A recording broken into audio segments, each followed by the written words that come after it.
आइए पहले देखते हैं रसूल पाक का घर कैसा है। अल्लाह अकबर। बड़ा मामूली सा घर है, आज की तरह बहुत शानदार नहीं है, उसमें डेकोरेशन नहीं है, उसमें सजावट के आइटम्स नहीं है, दुनिया की तरक्की के सामान नहीं, छोटा सा घर है। खजूर की लकड़ी के तनों का पिलर बनाया गया है, मिट्टी की दीवारें हैं, खजूर के तने का छप्पर है। यह छोटा सा घर है। मेरे नबी का घर मामूली सा घर है, लेकिन इस घर के अंदर ईमान है, इस घर के अंदर दीन है। इस घर में रात की तारीकी में नबी के आंसू हैं, इस घर में रात के सन्नाटे में नबी के सजदे हैं।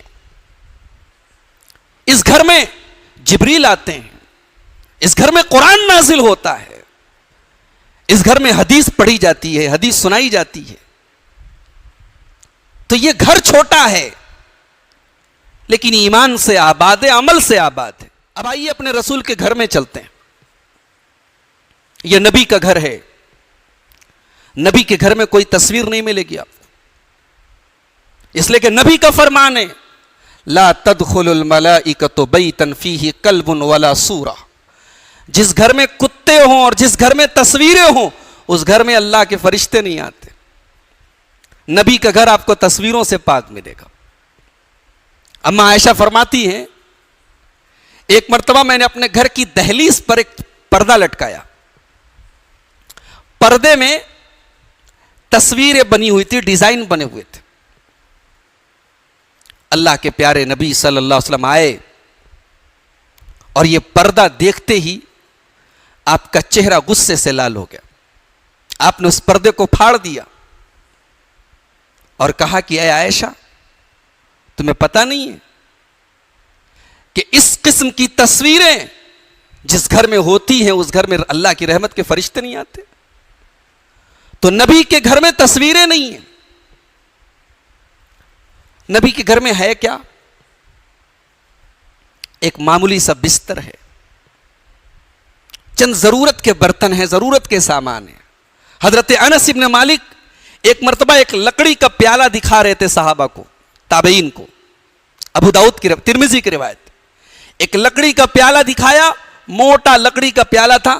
कहा यही वो प्याला है जिसमें अल्लाह के रसूल पानी पिया करते थे, यही वो प्याला है जिसमें अल्लाह के नबी सल्लल्लाहु अलैहि वसल्लम दूध पिया करते थे। और अल्लाह के नबी जब पीते थे कोई चीज तो 3 सांसों में पीते थे, और वो सांस आप बाहर लेते थे। आपने पानी के अंदर, बर्तन के अंदर सांस लेने से और फूंक मारने से मना किया है।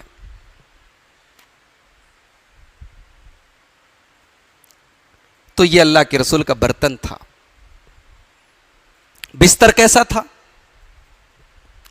अम्मा आयशा कहती हैं, अल्लाह के रसूल सल्लल्लाहु अलैहि वसल्लम का बिस्तर जो था, मिन अदमिन हश्वहु लीफुन, आपका जो तकिया था वो चमड़े का था, जिसके अंदर खजूर के पत्ते भरे हुए थे। एक मामूली सी चटाई थी जिस पर अल्लाह के नबी लेटा करते थे। कभी कभी उस चटाई पर लेटने की वजह से मोहसिन इंसानियत मोहम्मदुर रसूलुल्लाह सल्लल्लाहु अलैहि वसल्लम के बदन के ऊपर, आपकी पीठ पर निशान पड़ जाते थे।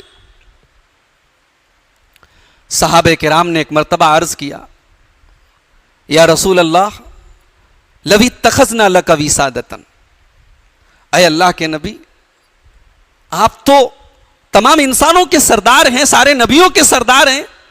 दुनिया के मामूली बादशाह भी आराम दे बिस्तरों पे, गद्दों पे, तकियों पे लेटते, और आप इतने मामूली बिस्तर पे लेटते हैं। अल्लाह के प्यारे नबी जवाब देते हैं, माली वलिद दुनिया, ऐ मेरे सहाबा, मेरा दुनिया से क्या लेना देना है, मेरा दुनिया से क्या ताल्लुक है। मा अना इल्ला करा के बिन इस्तज़ल्लता तशजरतिन सुम्मा राह फतरकहा। ऐ मेरे सहाबा, मैं तो उस मुसाफिर की तरह हूं जो सफर पे निकला है और एक पेड़ के नीचे आराम कर रहा है, एक दरख्त के नीचे आराम कर रहा है, थोड़ी देर आराम करता है, फिर अपनी मंजिल की तरफ बढ़ जाता है। ऐ मेरे सहाबा, ये दुनिया मेरी मंजिल नहीं है, ये आराम गाह है, ये वक्ती आराम करने की जगह है। मेरी मंजिल तो आखिरत है। मैं दुनिया की तैयारी और दुनिया के ऐशो आराम को अपने लिए पसंद नहीं करता।